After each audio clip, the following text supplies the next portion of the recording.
Join me as I dive into 10 wealth building tips that you should absolutely ignore, and let's see if I can prove why they might just be holding you back when it comes to finances. When we start thinking about wealth, it can mean a lot of different things to different people. And in today's video, we're going to be looking at things that really tried and true that are better off being ignored. Starting with our first one, stop buying lattes. Now, of course, there was a money guru years ago that said if you stop buying lattes, it is going to build wealth. Within actuality, the concept, I know kind of went into investing lore, is that if you stop buying lattes, let's say Monday through Friday, you're getting that $6 coffee every single day. You're going to be dropping about $1,000 a year, which for some people could be worked into the budget. And honestly, though, when you start ignoring some of the things that might bring a little bit of joy in your life, if you're going your regular 9 to 5, it might be worth it and be actually far beneficial to actually stop and buy that latte on a regular basis. Now, this also doesn't mean that you might slow it down a little bit. You might go to 3 instead of 5. You might find another form of coffee to save a little bit of money,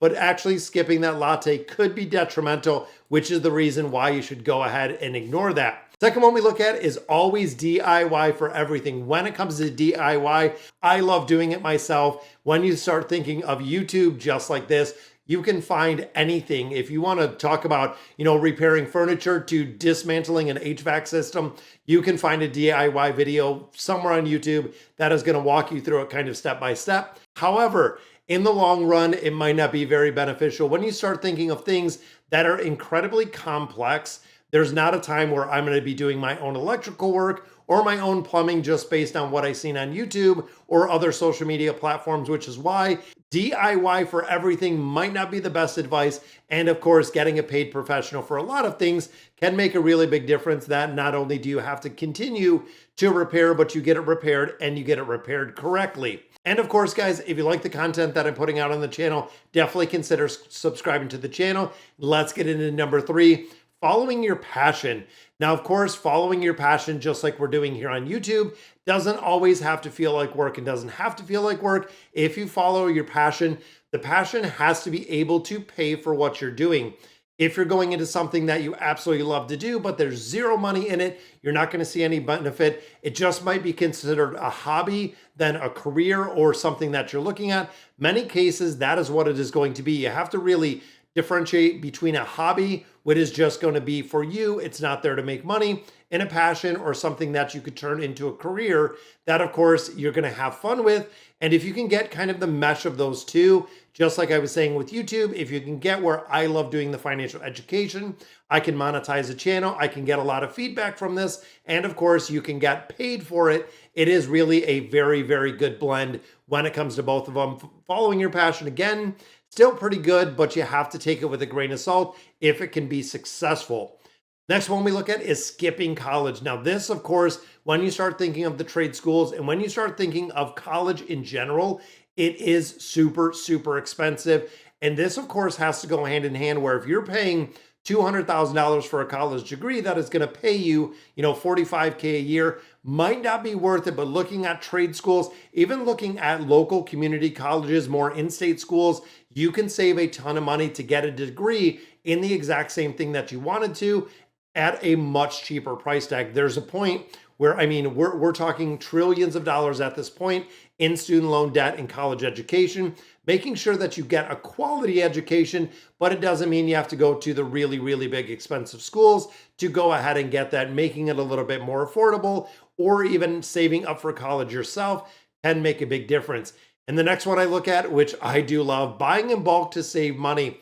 Discount stores. We have Sam's Club, we have Costco, we have BJ's. Logical way to save money, but for a lot of people, it does not save money, and a lot of people do not see the benefit of it. Depending on what you're buying, if you're a family of 2, chances are buying in bulk might not be the most beneficial, might be good for a couple other things. But when you start looking at perishables is the big thing. Buying in bulk when it comes to perishables, if it's not something that you can freeze or you can store, buying it in bulk, and we know roughly 30 to 40% of all perishable goods. So food actually goes unused, it goes waste, and it goes garbage. So buying in bulk might not be for you. And again, it might be something you're better off ignoring if you are and don't have the ability to store or preserve all the things you're buying when it comes to bulk. Now, of course, this is a sticking point for a lot of people. People say that rent is just throwing money away, that renting is, again, just kind of a waste of money. Now, it can be, but it also depends on the individual. It also depends where you are in life. There is no shame in renting. The American dream of holding and owning a home doesn't suit everybody. When you think of the apartment life, when you think about renting property, when you think of something of that nature, you're eliminating your taxes, your insurance, your upkeep, mortgage interest rates. You're eliminating everything in its entirety, and you don't have to worry about the maintenance. Now, I know this day and age, a lot of people are really into not having to worry about that, especially because the cost of everything is exponentially getting higher. Where if you need a new HVAC system, you need new windows, a new roof. If you're renting, your rent just stays kind of the same. Might go up year to year a little bit, but overall, those costs are not going to fall on you because you are not the homeowner. And you know what? Worst case scenario, if you're in a situation where you move, anything of that nature, don't have to worry about buying another house. Don't have to worry about selling a house, moving everything out of there. There's a whole part of it that is taken away with renting. And I know a lot of people that are getting a little bit older that are looking for rental spaces because they don't have the commitment and they don't have the maintenance of utilizing those houses. Now, of course, next one we get into is never using credit cards. Now, this, of course, goes back to the Dave Ramsey philosophy.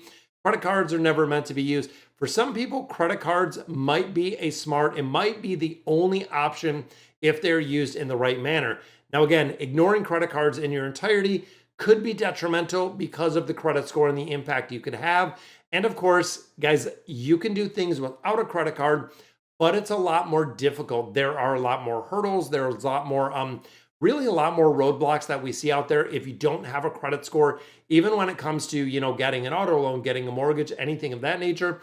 If you don't have credit, if you don't have credit established, if you don't have score established, good luck.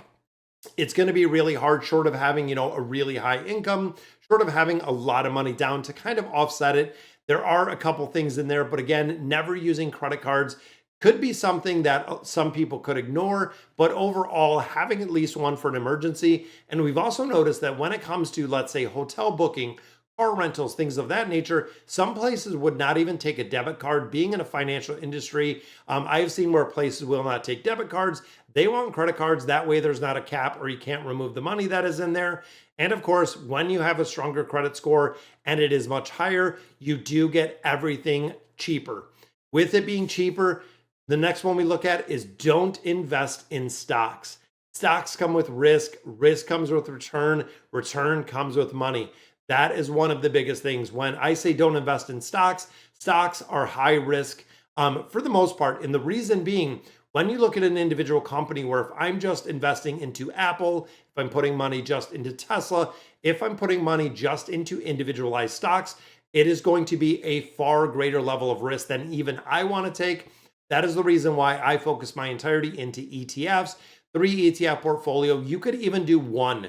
When we talk about one, you could invest in something like the VOO, the Vanguard S&P 500, one index fund, leave it in there, really set it and forget it. As long as you're making contributions, it is going to grow roughly 10% a year, which is a really, really good return. You multiply that times 40 years plus some compounding, you're talking millions of dollars with regular contributions. You have to be investing. The earlier that you can do this, the more the compounding interest is going to be on your side and the more return that you're going to see. And a lot of people, you don't have to save if you just earn more. This is kind of the flip side of it. So it's interesting. And this is something that I definitely wanted to discuss is you have two sides of the coin. When you think of two different buckets, and this is the way that I look at it. One, first bucket, you have your income, how much money you're bringing in. Two, you have your liabilities, how much money is going out. It is very, very basic, simple math. Either you're going to make more money and you're going to spend less money, and that is going to give you what you're going to have left over. So if I have the ability to make, let's say, $5,000 a month, my expenses are $5,000 a month, I am going to net zero. I'm going to have nothing at the end of that equation. Again, thinking of math. So you really have one of two scenarios. Either one, the first bucket, I can earn more money. This could be a side gig, a side hustle. It could be Uber. It could be YouTube. It could be selling things. It could be anything to increase that first bucket and increasing your income. The second bucket, which is the expenses, if there is any way to cut the expenses. lower rates on mortgages, on auto loans, on insurance, on credit cards, on paying off those balances, eliminating debt, getting anything that you can kind of competitively shop. Could be phone bills, could be internet, could be a lot of different things. You don't have to just earn more money to actually keep more money at the end of the month. Then, of course, if you're earning more money to eliminate liabilities, it is going to roll downhill again, going into that investment side and being able to pay that off. And of course, this is another one that is kind of controversial. Better off ignoring paying off your mortgage fast. When you think of interest rates, and a lot of people do have incredibly low interest rates, like myself, there is not a big reason right now to pay off my mortgage rate and my mortgage interest rate. Right now, we are at 2.5% on a 30-year mortgage, which means if I am investing money elsewhere, and again, I know kind of counterintuitive to what Dave Ramsey says, but if I'm investing money elsewhere right now, the stock market this year in my S&P 500 is making about 17 to 19%. If I didn't put all the money in there like I have been doing, I would be missing that 17% growth that we're seeing this year, which is incredible because if I put it all into the mortgage, I would be saving my 2.5%. So what I'm actually doing is putting all the money into an investment account in its entirety, zero-based budgeting. Every dollar I have left goes into an investment account. When the investment account gets to a certain point, which could be another 5 years if we're getting ready to retire, I can pull out what I need to pay off the mortgage, and I would have accumulated it at a much, much faster rate and essentially paying off my house years earlier than I would have if I just put it on the mortgage itself because of the return we're seeing in the market. Again, that's kind of the big kind of trade-off there.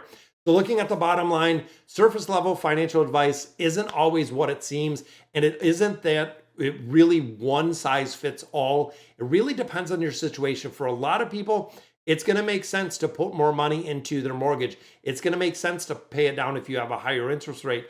Investing a lot more money to get a better return. Renting a house versus buying. That could also be a very, very good thing to think of when you start looking at your financial advice and really the picture overall. So when you think of some overrated wealth building tips, there are some definitely some good ones in there that you could go ahead and ignore, and I'll catch you in the next video.